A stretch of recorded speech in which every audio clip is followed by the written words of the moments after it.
Assigning color to strokes along paths and shapes themselves is another important task which is fairly straightforward in Illustrator. First, select an object or path. Here we'll use the Select Object tool by pressing the shortcut V. Then, in the main toolbar and in the color palette, you'll see a solid square and also an outline square which can be focused by clicking. You can also switch focus by pressing the X key on your keyboard. Once you have mastered focusing by clicking and/or pressing X, double-click it to change the color. Now, once you have an object selected, you'll notice that the solid square represents the fill of the object and the outline represents the outline or stroke of the object.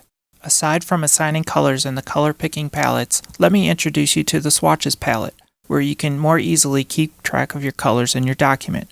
Color is a very important subject in Illustrator. So let's take a moment to talk about color models. Generally speaking, illustrators really have to be careful when you make a new document so that you get the color model set up correctly. It can be difficult to get the right color if you don't start with the correct setting. So let's go back and make a new document so we can review this. For on-screen artwork like website images or those used in PDF files, RGB is the correct color model. And for artwork that will be used for print documents, CMYK is correct. Within the CMYK model, Illustrator is one of the few professional level applications that can use special spot colors, which we'll cover more in depth later, but this is where you set that up by choosing CMYK. For now, you can see that this document is set up for CMYK, and when we open this new document, the swatches are pre-populated with colors. As you can see, trying out new colors and experimenting is easy in Illustrator. And let's say you're done experimenting and want to make an official logo document out of this. I highly recommend getting in the habit of getting rid of all your unused colors. It's a good idea to get rid of these colors because most professional documents, especially with logo files, should only have a set of pre-approved custom colors in the palette. And in this document, you don't want anything extra that somebody might click on by mistake. Also, this makes colors easier to find and keep track of, which is a necessary skill for getting color correct throughout your projects. Sometimes a mistake is made by assigning a color to an object. Then we decide to make a swatch.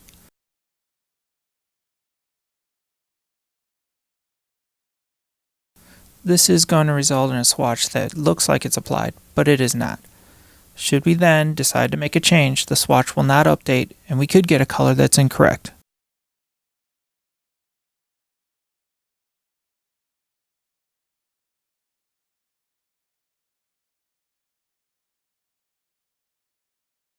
First, make sure your swatches are always applied correctly before you save and close a document.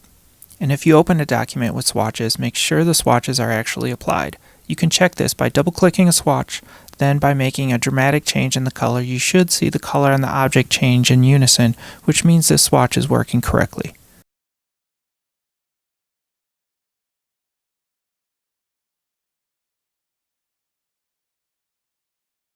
A common mistake is to leave Global unchecked, which means that your colors cannot be changed globally. Always keep this checked so you can easily change a color later and manage it.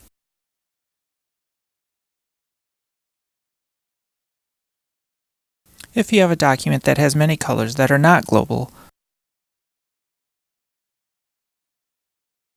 one fast way to try to take control of the color is to use Select Same Fill Color from the Select menu, and we can edit all the objects at once and more easily change their color. But remember, for the most effective and precise control of color in our documents, we should use the Global checkbox on each of our colors when we make them. Since color can be tricky, and Illustrator allows us to professionally detail color of shapes and logo artwork, I think it'd be useful, even for people who are not new to Illustrator, to gain more clarity on how to properly define color in documents.